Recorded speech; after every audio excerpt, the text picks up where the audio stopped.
I can't remember. It's been a long time if we have. And he'll get across that bench and he'll go from side to side, each side of the bench. He'll.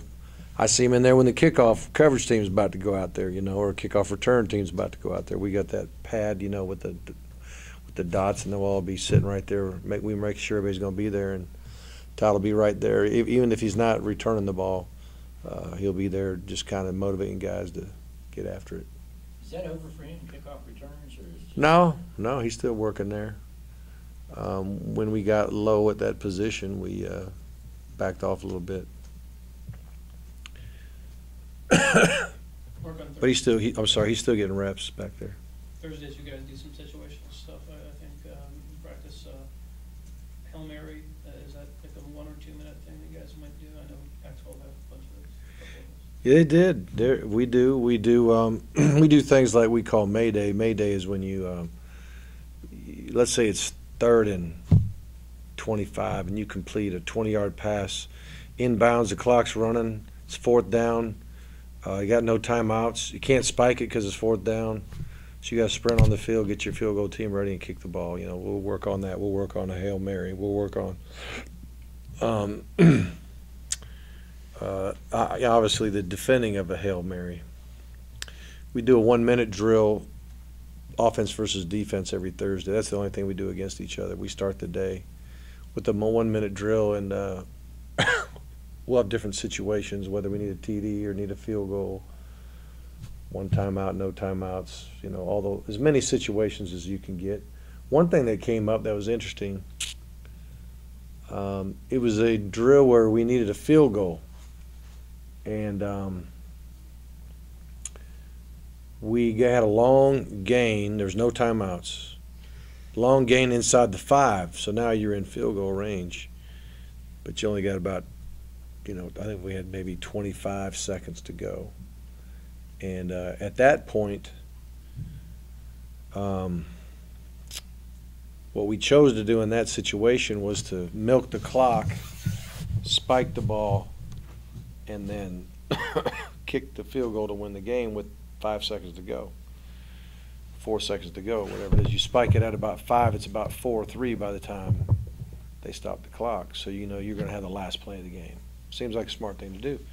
Well, we on the field goal attempt, we flinched. And when we flinched, it's a 5-yard penalty, and we were trying to figure out, would that be the 10-second runoff penalty? If it was a 10-second runoff, game's over. You don't even get to kick the field goal.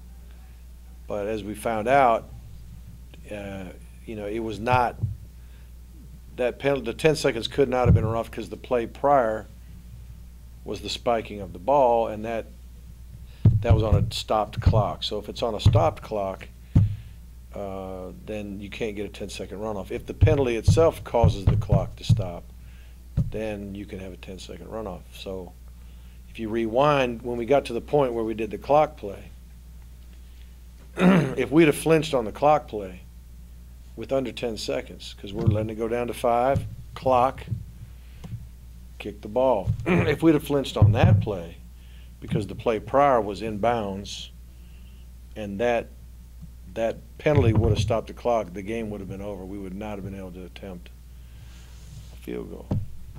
So now what do you do? I mean, do you now stop the clock with 15 seconds in case you flinch, but you make the kick and then you kick it off and they run it back for a touchdown and you're a dummy? It opened up a can of worms that we had to start strategizing through. But every once in a while you'll do these 1-minute drills versus the defense that's not scripted, because usually when we go against scout team, it's all scripted. You try to do as many situations as possible, but every once in a while a situation comes up when you just do it spontaneous, and that was one that came up. So we spent some time trying to figure out how to manage that in the future. So it's good to just do it and just play what happens, because you never know what you'll learn. Talk a little bit about the soundtrack they were listening to out there in practice. Looked like you guys were listening to The type of music? the Missouri fight song. Is that what that was? No, I imagine that's what we asked Brett to do, is get, as much fight song or the types of music that would be played at their game. So that's what we asked them to do. We did a little bit today. We'll do a little more tomorrow, just working against the crowd noise. You're a little apprehensive about that. There's only one away game. It's a loud place, South Carolina. It is loud. Everywhere we go, it's loud enough to force you to use all your nonverbal communication on offense. So we always practice it for away games. Used to do it in the stadium for years, and with all the bus time there and back, and we just decided let's try to get some speakers loud enough right here to get it done. So that's what we do now. Anything else? All right. Thank you. Yes.